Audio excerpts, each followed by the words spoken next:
Welcome to the channel rudimental chemistry. आप सबका एक बार फिर से इस चैनल में स्वागत है। आज हम आप लोगों के लिए लेकर आए हैं कक्षा 12वीं रसायन विज्ञान अध्याय 7 पी ब्लॉक के तत्व भाग 1।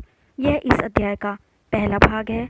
वैसे तो ये अध्याय काफ़ी लेंदी है, बहुत लंबा है, परंतु कुछ इसमें से टॉपिक रिड्यूस किए गए हैं और ये आप लोगों के नवंबर माह के असाइनमेंट में आने वाला है। तो हम देख लेते हैं कि सिलेबस में क्या क्या है। आप देख पा रहे हैं यह घटा हुआ सिलेबस है जो कम किया गया है, जिसमें दिया है वर्ग 15, 16, 17 और 18 के तत्व।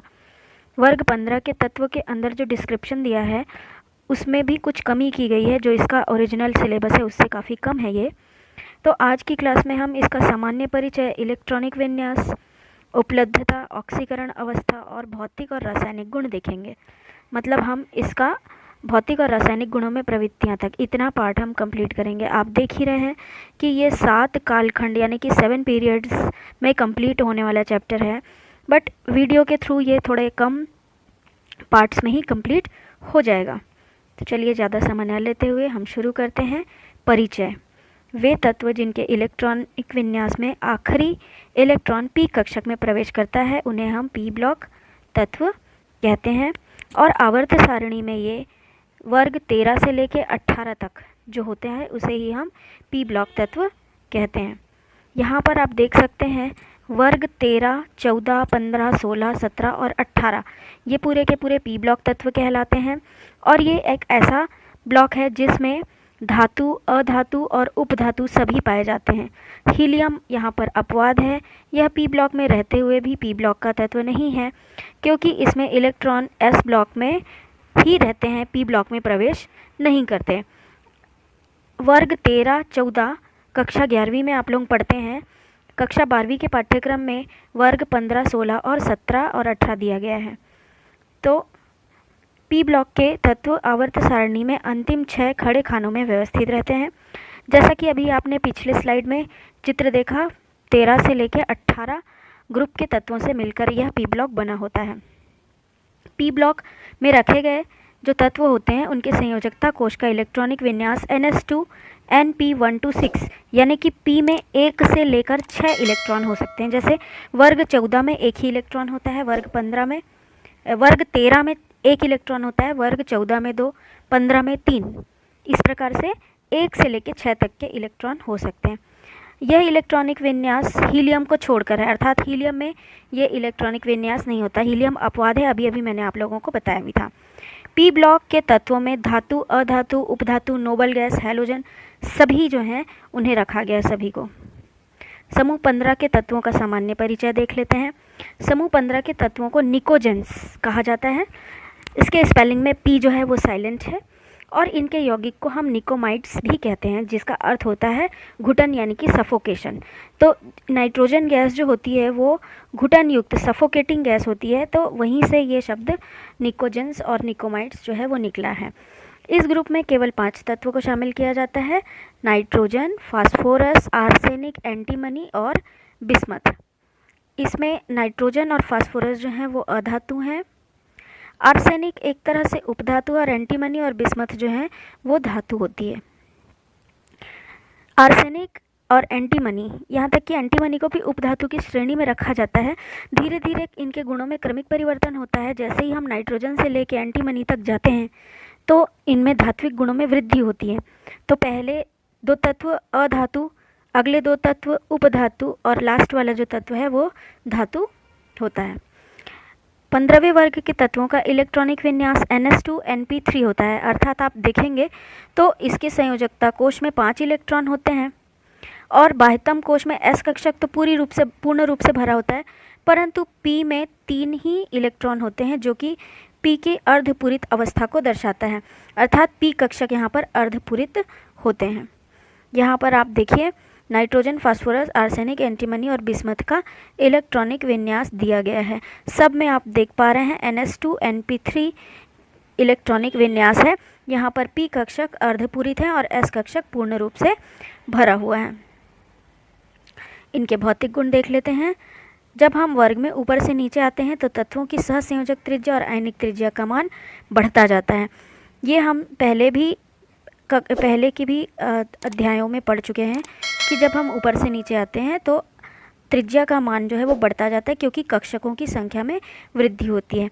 इसी प्रकार ऊपर से नीचे आने पर त्रिज्या भी बढ़ रही है, आकार भी बढ़ रहा है, तो नाभिक से दूरी बढ़ती जाती है, अतः आयनन की एंथैल्पी का मान जो है वो कम होता जाएगा। परंतु एक बात यहाँ पर ध्यान देने योग्य है कि चूंकि इनमें अंतिम कोश पी कक्षक जो है वो अर्धपूरित रहता है, तो वो अधिक स्थायी होता है और वर्ग 14 के तत्वों की तुलना में आप कठिनाई से इलेक्ट्रॉन निकाल पाते हैं। अर्थात यदि आयनन एंथैल्पी की तुलना की जाए तो वर्ग 14 के आयनन एंथैल्पी का मान अधिक कम होगा और वर्ग 15 की आयनन एंथैल्पी का मान अधिक होगा। इस वर्ग में नीचे जाने पर विद्युत ऋणता का मान कम होता जाता है, अर्थात ऊपर से नीचे आने पर तत्वों की विद्युत ऋणता घटती जाती है। यहाँ पर आप इसे दूसरे रूप में भी बता सकते हैं कि जब हम ऊपर से नीचे आते हैं तो धात्विक गुणों में वृद्धि हो रही है, तो धातुओं की जो प्रवृत्ति है वो विद्युत धनात्मकता की होती है, ना कि विद्युत ऋणात्मकता की। तो इस प्रकार जब आप ऊपर से नीचे आते हैं तो चूंकि धात्विक गुणों में कमी आ रही है, वृद्धि हो रही है, इसीलिए विद्युत ऋणता भी जो है वह घटता जाएगा। इस वर्ग में नीचे आने पर तत्वों के धात्विक गुणों में वृद्धि होती जाती है। वर्ग में ऊपर से आर्सेनिक तक क्वथनांक का मान बढ़ता जाता है। सीधी सी बात है, धात्विक गुण में वृद्धि हो रही है तो क्वथनांक जो है वो बढ़ेगा ही, परंतु बिस्मथ में ये थोड़ा सा कम हो जाता है। नाइट्रोजन को छोड़कर इस वर्ग के सभी तत्व अपरूपता का गुण दर्शाते हैं। अपरूपता आप जानते ही हैं कि ये भौतिक रूप से बिल्कुल अलग दिखाई देते हैं, परंतु उनका जो रासायनिक संगठन है वह एक जैसा रहता है। तो नाइट्रोजन बस अपरूपता नहीं दर्शाता, बाकी सब अपरूपता दर्शाते हैं। इस वर्ग का नाइट्रोजन बहुत सारे तत्वों के साथ पी पाई बंध बनाने में समर्थ होता है, जबकि जो आर्सेनिक और फास्फोरस हैं वो डी पाई पी पाई बंध भी बना सकते हैं।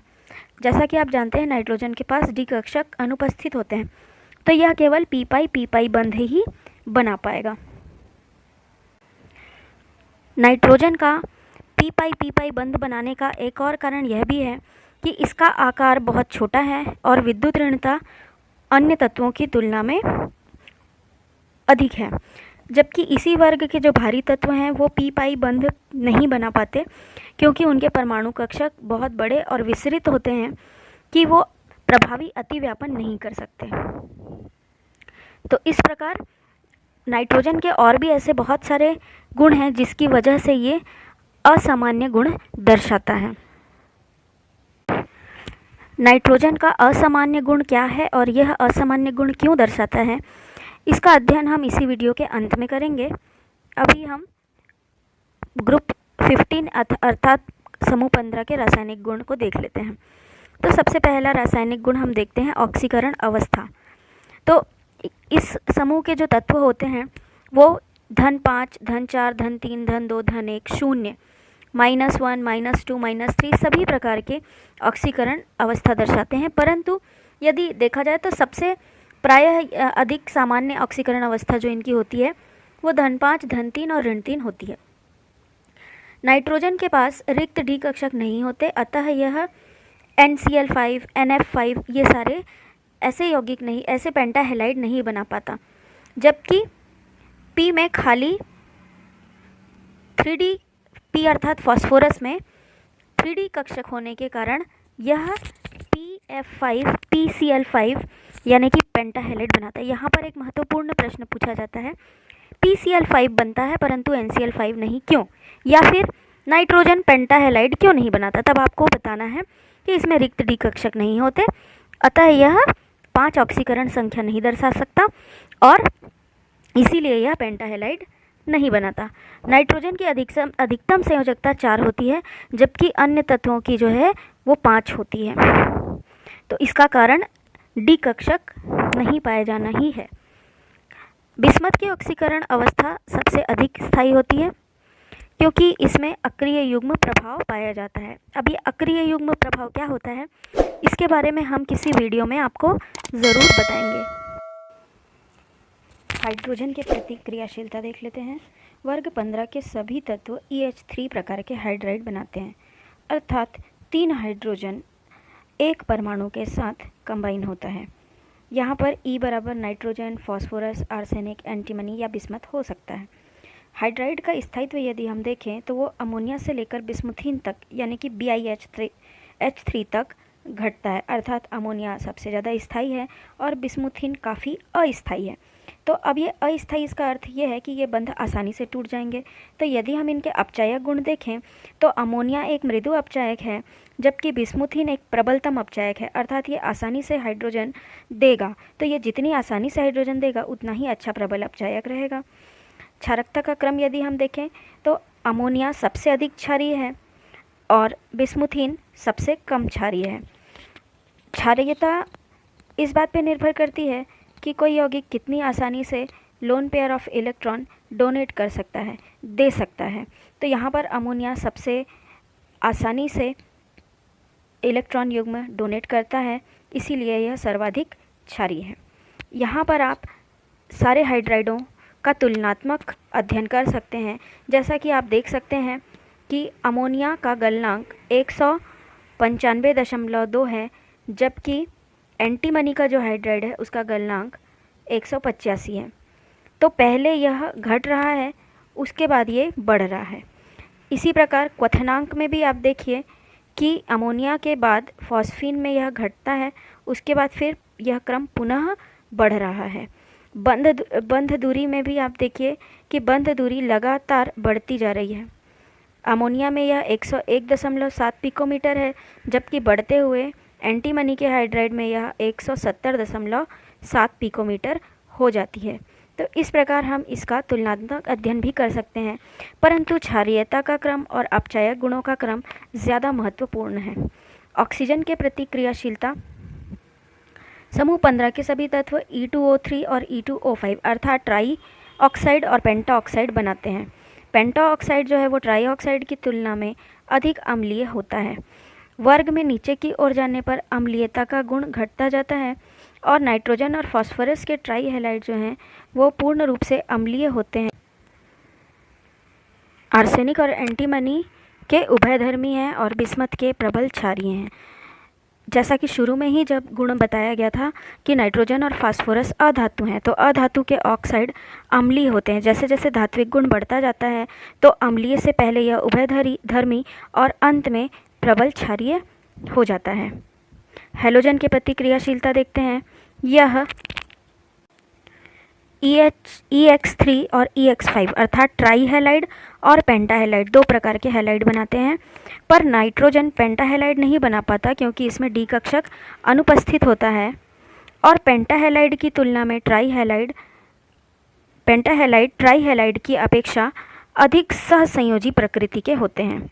नाइट्रोजन के लिए केवल नाइट्रोजन ट्राईफ्लोराइड अर्थात NF3 बस एक स्थायी यौगिक है और बिस्मथ ट्राईफ्लोराइड के अलावा सभी ट्राईहेलाइड मुख्य रूप से सहसंयोजी प्रकृति के होते हैं।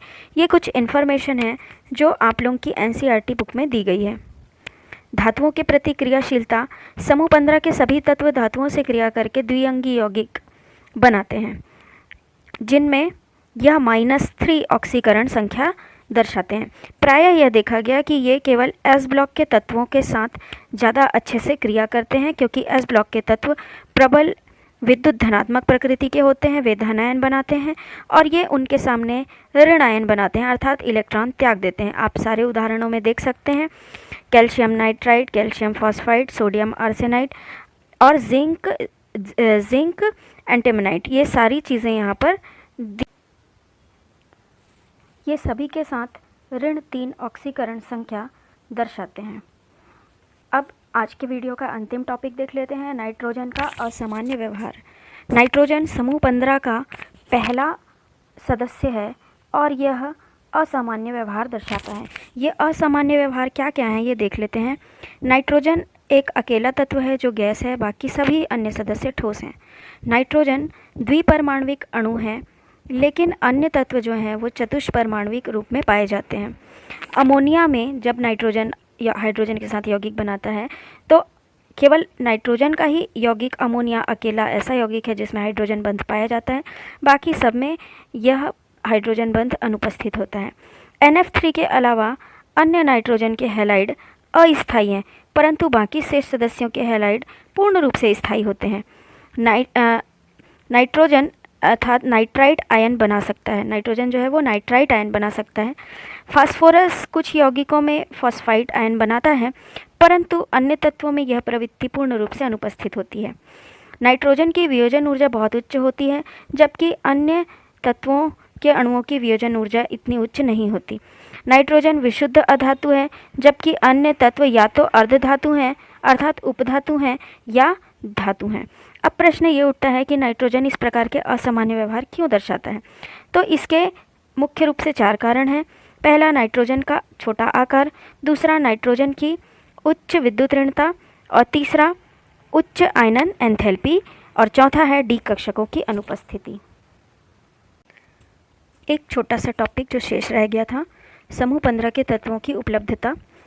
यह जैसा कि आप जानते हो, नाइट्रोजन वायुमंडल में 78% उपस्थित है, अर्थात मुख्य स्रोत इसका वायु हो गया। भूपर्पटी के खनिजों में भी यह सोडियम नाइट्रेट और पोटेशियम नाइट्रेट के रूप में पाया जाता है। जीवों और पौधों में यह प्रोटीन के रूप में पाया जाता है, जबकि फास्फोरस खनिज के रूप में और चट्टानों में फॉस्फेट के रूप में भी पाया जाता है। यह सभी सजीवों और पौधों का एक आवश्यक अवयव है। हड्डियों में और दूध अंडों में भी फॉस्फोप्रोटीन के नाम से फॉस्फेट जो है फास्फोरस उपस्थित रहता है, और अन्य तत्व जो हैं वो प्रकृति में काफ़ी कम मात्रा में पाए जाते हैं। अगले वीडियो में हम नाइट्रोजन को बनाने की विधियाँ, उसके उपयोग, अमोनिया को बनाने की विधि और उसके उपयोग, गुण, और नाइट्रिक अम्ल बनाने की विधि, गुण और उपयोग के बारे में पढ़ेंगे। So thank you, keep watching, like, share and subscribe the channel. इस चैनल को अगर आपने अभी तक सब्सक्राइब नहीं किया है तो सब्सक्राइब कर लीजिए, क्योंकि हम आपके काम की वीडियोस हमेशा इस चैनल पर लाते रहेंगे। So thank you.